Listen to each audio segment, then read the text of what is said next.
اگر کوئی آدمی 2 طواف اکٹھے کر لے اور بعد میں 2 رکعت پڑھ لے تو جائز ہے، لیکن افضل یہی ہے کہ ہر طواف کے بعد 2 رکعت واجب الطواف پڑھ لیں، پھر دوسرا شروع کریں۔ ہاں، ایک وقت یہ ہوتا ہے کہ مکروہ وقت ہے، عصر کے بعد طواف کریں، اب ٹائم ہے کہ اب 2 کر لیں، 3 کر لیں، اکٹھے کر سکیں، بعد میں سب کی 2 رکعت پڑھ سکیں۔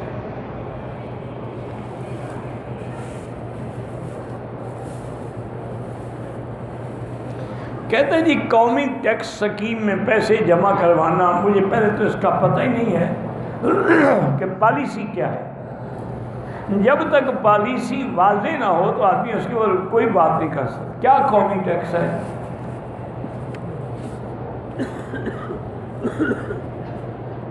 میں ڈاکٹر ہوں، میرے کاغذات گم ہو گئے ہیں، تو سورۃ والضحیٰ جو ہے نا میرا بھائی، اول آخر درود شریف پڑھ کے ہر نماز کے بعد 11 دفعہ سورۃ والضحیٰ پڑھ کے اللہ سے دعا مانگے، اور جو آیت مبارک ہے نا وَوَجَدَكَ ضَالًّا فَهَدَىٰ، اس پہ غور کریں تو انشاءاللہ اللہ کو منظور ہے تو وہ مل جائیں گے۔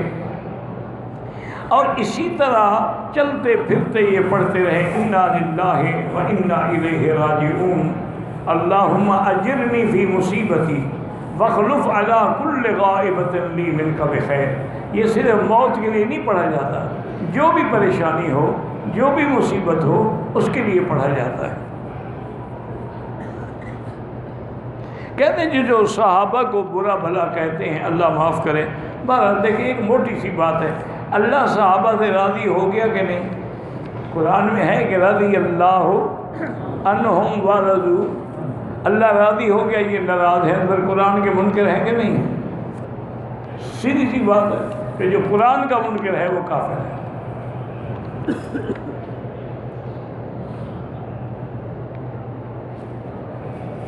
کہتے ہیں جی کہ مشترکہ زمین پہ مسجد بنانا بھی مشترکہ، اگر سارے شریک راضی ہیں، جو اس زمین میں شریک ہیں وہ سب راضی ہیں خوشی سے، پھر تو مسجد بنانا جائز ہے۔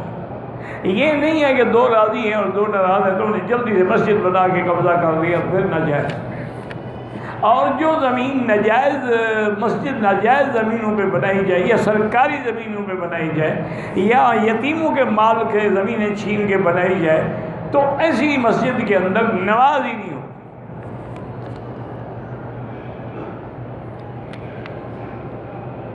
کہتے ہیں کہ قمیض کا کالر، بہتر یہ ہے کہ کالر نہ رکھیں، کیونکہ اس سے ایک تشابہ ہو جاتا ہے کافروں کی صلیب کی طرف، ورنہ کوئی مسئلہ نہیں ہے۔ افضل یہی ہے کہ نہ رکھیں، وہ بین لگائیں لیکن کالر نہ رکھیں۔ اور سب سے بڑی بات یہ ہے کہ میرے مدنی نے کبھی کالر والی قمیض نہیں پہنی، اس سے بڑی دلیل کیا ہو سکتی ہے بندے کے لیے؟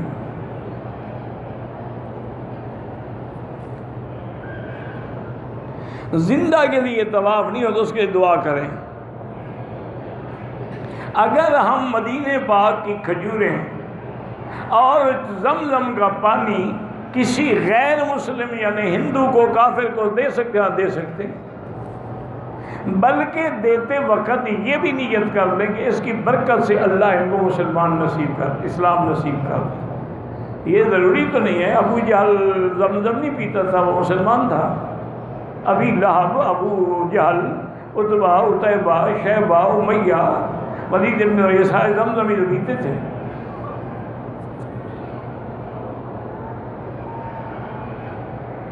میرا بھائی اگر پیشاب میں قطرے آتے ہیں تو غسل کی ضرورت نہیں ہوتی، یہ ایک بیماری ہے، کمزوری ہے، اس کے لیے یہ ہے کہ آپ کو ہر نماز کے لیے استنجا کر کے وضو نیا کرنا پڑے گا، اور نیچے بھی انڈر ویئر رہیں تاکہ وہ کوئی قطرے حرم میں یا مسجد میں نہ گریں۔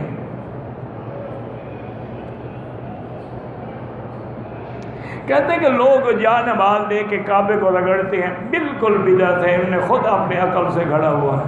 تم ٹھیک نہیں ہوگے تو کپڑا کیسے ٹھیک ہو جائے گا؟ اصل تو تمہیں ٹھیک ہونا چاہیے۔ گناہ اس لیے ہے کہ بدعت ہے، ہر بدعت گناہ ہوتی ہے۔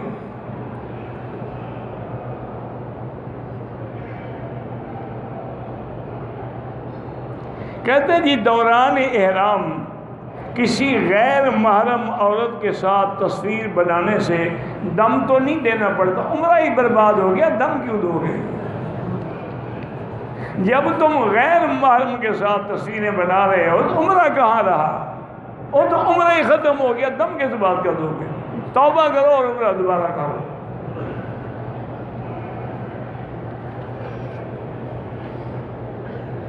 زندہ کے لیے عمرہ طواف نہیں، اس کے لیے دعا کرو اللہ اس کو نصیب کرے۔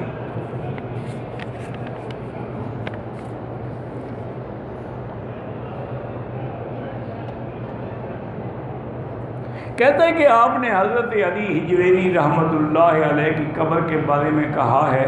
میرا بھائی بات یہ ہے، سب سے پہلی بات تو ایک مسئلہ سمجھ لیں کہ کسی کی قبر کے بارے میں، حتیٰ کہ کسی پیغمبر کی قبر کے بارے میں بھی آپ یقین سے نہیں کہہ سکتے ما سوا روضہ رسول اللہ، آپ نہیں کہہ سکتے۔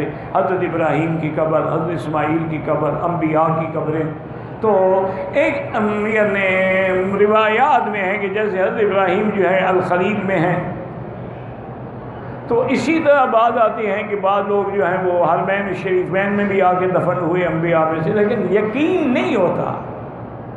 یقین صرف سرکار دو جہاں کی قبر مبارکہ ہے، اور یہ بھی حکمت ہے کہ اگر تمہیں پتہ لگتا تم تو ہر جگہ سجدے کرتے، اس لیے اللہ نے چھپا دیا۔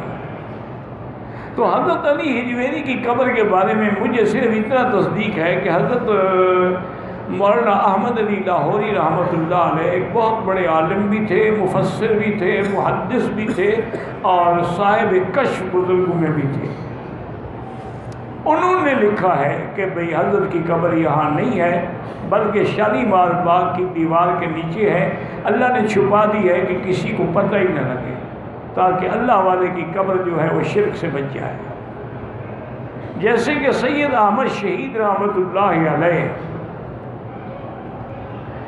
اپنے مجاہد تھے نا جی، تو گھوڑے کو خرخرہ مار رہے تھے، تو خادم نے مذاق میں کہا، انہوں نے کہا حضرت ابھی تو آپ بڑے موحد ہیں، توحید بیان کرتے ہیں اور مشرکین کا رد کرتے ہیں، قبر والوں کا رد کرتے ہیں، بس آپ کے مرنے کی دیر ہے، آپ بھی تو سید ہیں نا، آپ کی مداد پہ بھی لوگ سجدے کریں گے، روزہ بنے گا۔ تو حضرت نے مسکرایا اور فرمایا کہ بھائی فقیر کی قبر کا انشاءاللہ کسی کو پتہ ہی نہیں ہوگا تو کوئی سجدے کہاں کرے گا۔ اور یہ حقیقت ہے کہ ان کی قبر کا پتہ نہیں ہے۔ یہ جو قبر انہوں نے بالا کوٹ وغیرہ میں، یہ سید احمد کی ہے، یہ سید احمد کی نہیں ہے۔ اللہ نے ان کو بچا دیا شرک سے۔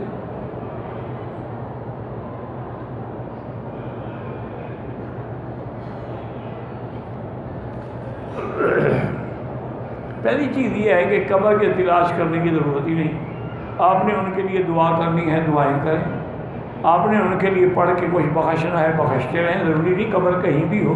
اگر قبر کا پتہ ہو تو کیا ثواب تم اندر ہاتھ ڈال کے پہنچاتے ہو؟ کیا خیال ہے آپ؟ وہ بھی تو اللہ پہنچاتے ہیں نا، یہاں سے بھی پہنچاتے ہیں۔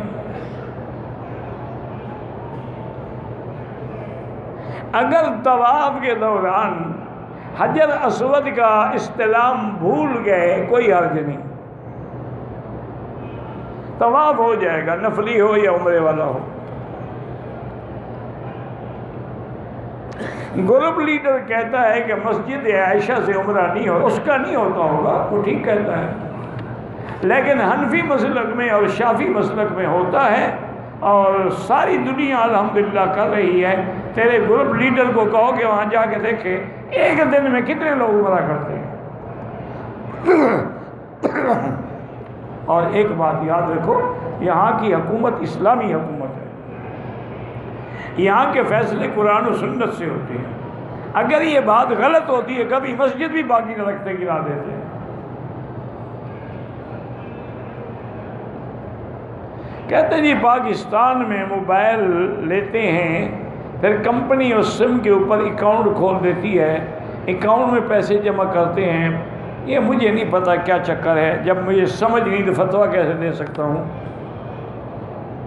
دین پہ استقامت کا طریقہ یہ ہے کہ دین والوں کے ساتھ رہیں، اللہ والوں کے ساتھ رہیں، اللہ کی کتاب قرآن پاک کی تلاوت کثرت سے کریں، استغفار پڑھیں، درود شریف پڑھیں، اللہ سے استقامت کی دعا مانگیں۔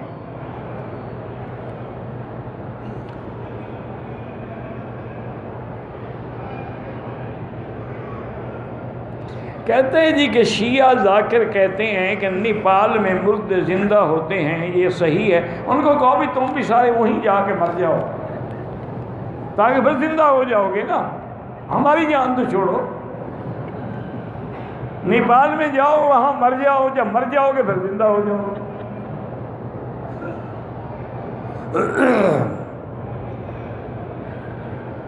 کہتے ہیں جی جدہ ایئرپورٹ پہ جو زمزم بیچتے ہیں اللہ عالم مجھے نہیں پتا، صحیح بیچتے ہیں پانی ملا کے بیچتے ہیں، اللہ جانتا ہے۔ تو ہم نے بھی ان کو سب کو سکھا دیا ہے نا کہ 2 نمبر کا مال کیسے ہوتا ہے، وہ بھی اب ہوشیار ہو گئے۔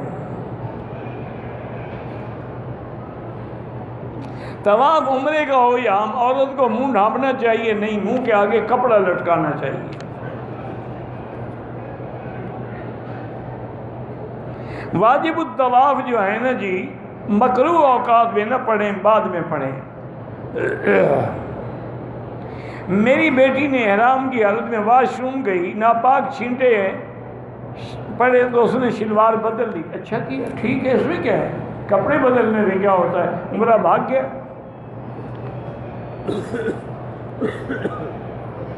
ہم نے مدینہ پاک جانا ہے، وہاں زیادہ سے زیادہ درود شریف پڑھو، چلتے پھرتے اٹھتے بیٹھتے مسجد میں باہر ہر جگہ درود شریف پڑھیں، اور موقع ملے تو ایک قرآن کا ختم کرنے کی کوشش کریں۔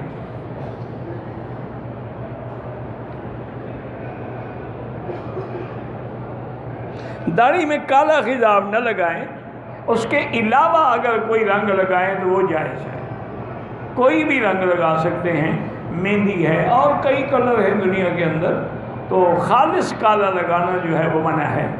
اور علماء نے یہ بھی لکھا ہے کہ سب سے پہلے کالا خضاب فرعون نے لگایا تھا۔ بعض علماء اجازت دیتے ہیں، لیکن ان کو جو مجاہد ہیں، بعض علماء ان کو بھی اجازت دیتے ہیں جیسے نئی نئی شادی کی ہو اور لڑکی جوان ہو اور یہ خود بوڑھا ہو، آج تو پیسے لے کے سب دے دیتے ہیں نا، تو اس کے لیے بھی کہتے ہیں گنجائش ہے، لیکن بہتر یہی ہے کہ کالا نہ لگاؤ، کوئی اور کلر لے لو۔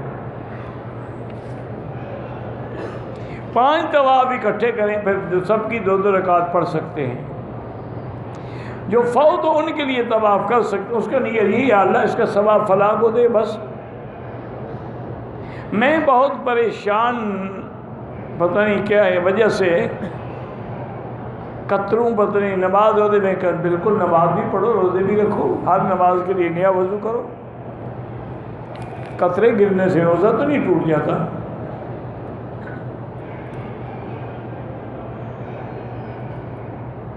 طواف کے دوران پتہ نہیں کہتے ہیں سفید کپڑا ہو گیا، اللہ عالم کیا لکھا ہے مجھے سمجھ نہیں آیا۔ طواف الوداع عمرے والے کے لیے نہیں ہوتا، حج والے کے لیے ہوتا ہے، لیکن بہتر یہی ہے کہ کرو، کیونکہ زندگی موت کا کیا پتہ ہے۔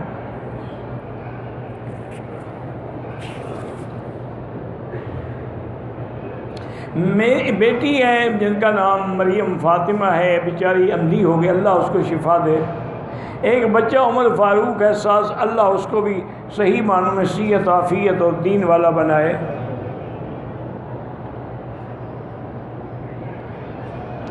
یہ جائز ہے کہ آدمی منگنی کی خواہش رکھے لیکن شادی کا ارادہ نہ رکھتا اور دھوکہ دینا چاہتا ہے دوسروں کو، یہ تو حرام ہے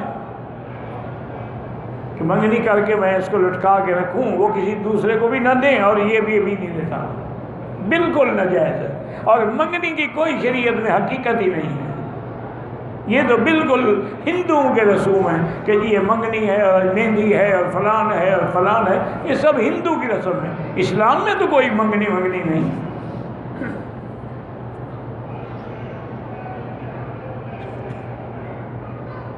جس گناہ سے توبہ کر دی ہے بس اللہ اس کو مٹا دے گی۔ التائب من الذنب کمن لا ذنب لہ، حضور نے فرمایا توبہ کرنے والا جو ہے اس نے گویا کہ وہ گناہ کیا ہی نہیں تھا۔ میں طالب العلم ہوں، بورڈ میں پوزیشن لینے پر مجھے اسکالرشپ ملنا ہے، اس پر زکوٰۃ، میرا بھائی آپ کو اسکالرشپ ملے گی مثلاً 25,000 روپے، سال میں خرچ کے بعد پیسے بچے تو زکوٰۃ دینا، نہ بچے تو کس بات کی زکوٰۃ؟ اتنی رقم ہو کہ زکوٰۃ ہے پھر دینی پڑے گی۔ رکن یمانی پہ ہاتھ لگائیں، نہ بوسہ دیں نہ اشارہ کریں۔ کہتے ہیں جی کہ رشتے آسمان میں بنتے ہیں، تو ہر فیصلہ آسمان سے ہی ہوتا ہے، صرف رشتوں کا تو نہیں ہوتا، ہر فیصلہ اللہ کی قدرت کرتی ہے۔ یہ تو لوگوں نے ایک رواج بنا رکھا ہے جی جوڑے آسمانوں پہ بنتے ہیں، رہتے زمین پہ، بس جب آسمانوں پہ بنتے ہیں شادی کے بعد آسمانوں پہ جائیں، پھر یہاں رہ کے کیا کر رہے ہیں؟ ایک محاورے بن گئے ہیں، لوگوں نے بنا رکھے ہیں، ایک دو دن سے پھوڑے سے پی پر خون آتا ہے، آپ نمازیں بھی پڑھیں، طواف بھی کریں، اس کے اوپر کوئی چیز رکھ دے بند ہو جائے۔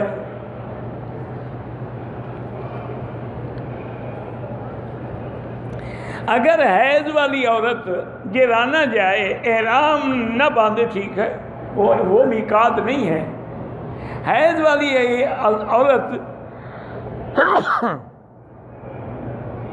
الحمدللہ صحن میں باہر بیٹھ سکتی ہے، مسجد کے اندر داخل نہیں ہو سکتی۔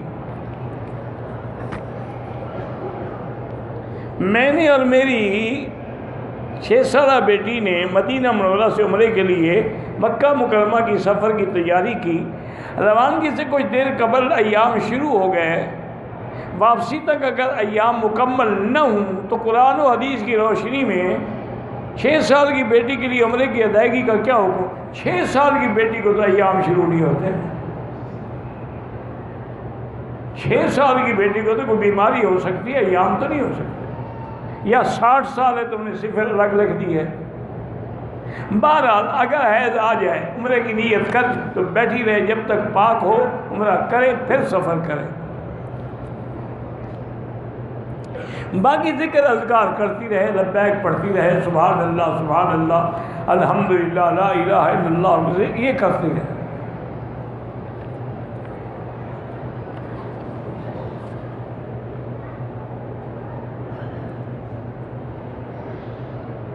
اللہ تبارک و تعالی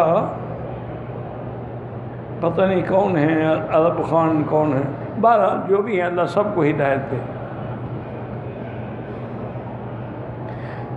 منہر جو ہے وہ مینا میں ہے، حدود حرم کے اندر ہے، باہر کیسے ہو سکتا ہے؟ باہر تو قربانی کرنا جائز ہی نہیں۔ وہ جو قربانی ہے عام، وہ تو کر سکتے ہو، وہ تو اپنے ملک میں بھی کر سکتے۔ حج والی بکری تو لازماً حدود حرم میں ہوگی، فَلْيَبْلُغَ الْهَدْيُ مَحِلَّهُ۔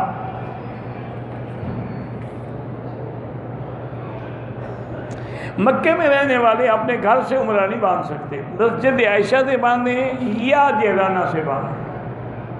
یہ ہمارے بھائی ہیں، اللہ انہیں بھی ہمیں بھی ہدایت دے۔ انکار کریں تو مسجد عائشہ سے عمرہ نہیں ہو سکتا، اور مہربانی کرنے پہ آ جائیں تو کریں ہوٹل سے احرام باندھ کے عمرہ کرو۔ ایک سفر میں ایک عمرہ کوئی بات نہیں، 10 بھی کر سکتے ہو، 100 بھی کر سکتے ہو۔ اب حضور پاک نے اگر عمرہ ایک کیا ہے تو موقع اتنا تھا، وقت اتنا تھا۔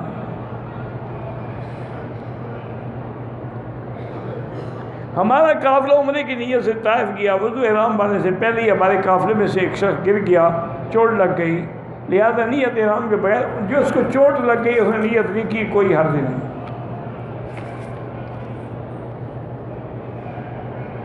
مسجد عائشہ سے عمرہ کیا، احرام باندھ کے عمرے کے بعد ہوٹل میں حلق کرنے لگا، حمام میں داخل ہو کر احرام حلق سے پہلے غلطی سے کھول دیا، کوئی حرج نہیں۔ وہی ہے نا، اگر پیشاب کے قطروں کا مسئلہ ہے، ہر نماز کے لیے نیا وضو کرو، اب جو عصر کو وضو کرو گے وہ مغرب تک کافی ہے، طواف کرو، سب کچھ کرو، لیکن نیچے انڈر ویئر رکھو تاکہ کوئی قطرہ جو ہے وہ نیچے نہ گرے۔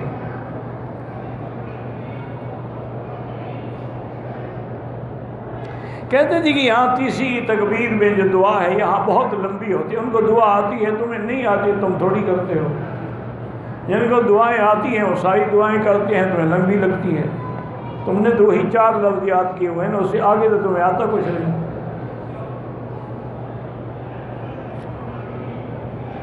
حرم کے اندر بھی عورتیں چہرے کے آگے کپڑا رکھیں، چہرہ کھلا کر کے طواف نہ کریں۔ اگر عمرے میں محرم بیٹا پہلے اپنی والدہ کے بال کاٹ لے بعد میں اپنے بال کاٹے کوئی حرج نہیں، اگر عمرہ کرنے کے بعد اس نے پہلے والدہ کے بال کاٹے ہیں پھر اپنے کاٹے ہیں تو کوئی حرج نہیں، جائز ہے۔ اللہم صلی علی سیدنا محمد وعلی آل سیدنا محمد کما صلیت علی ابراہیم وعلی آل ابراہیم فی العالمین انک حمید مجید۔ اللہم انت ربی لا الہ الا انت الاحد الصمد الفرد الذی لم یلد ولم یولد ولم یکن له کفوا احد۔ اللہم انت ربی لا الہ الا انت الحنان المنان بدیع السماوات والارض ذو الجلال والاکرام۔ اللہم یسر امورنا و امور اولادنا و اخواننا فی کل زمان و فی کل مکان یا حنان یا منان یا لطیف یا لطیف الطف بنا بلطفک الخفی یا خفی الالطاف نجنا مما نخاف یا لطیف الطف بنا فی تیسیر کل عسیر فإن تیسیر کل عسیر علیک یسیر۔ اللہم یسر امورنا و امور اولادنا و بناتنا و اخواننا و اخواتنا و اصحابنا و امور من اوصانا و استوصانا و امور المسلمین مارات قلوبنا و ابداننا والسلامت والعافیت فی دیننا و دنیانا۔ اللہم لا تجعل مصیبتنا فی دیننا ولا تجعل الدنیا اکبر ہمنا ولا مبلغ علمنا ولا إلى النار مسیرنا واجعل الجنة هي دارنا وقرارنا۔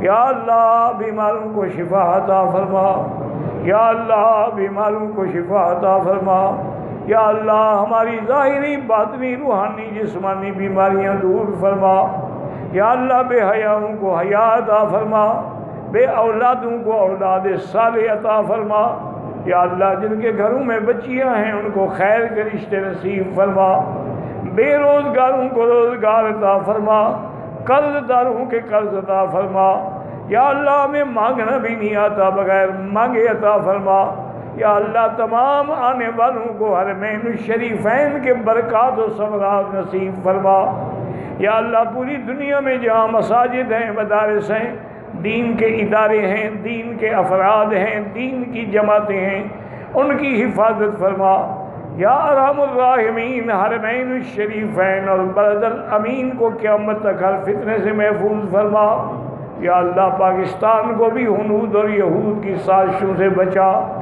یا ارحم الراحمین یا اکرم الاکرمین۔ ربنا ظلمنا انفسنا ان لم تغفر لنا وترحمنا لنكونن من الخاسرین۔ ربنا آتنا فی الدنیا حسنة وفي الآخرة حسنة فقنا عذاب النار۔ وصلی اللہ تعالی علی خیر خلقہ سیدنا محمد وعلی آلہ واصحابہ اجمعین۔ اللہم صلی علی سیدنا محمد وبارک وسلم۔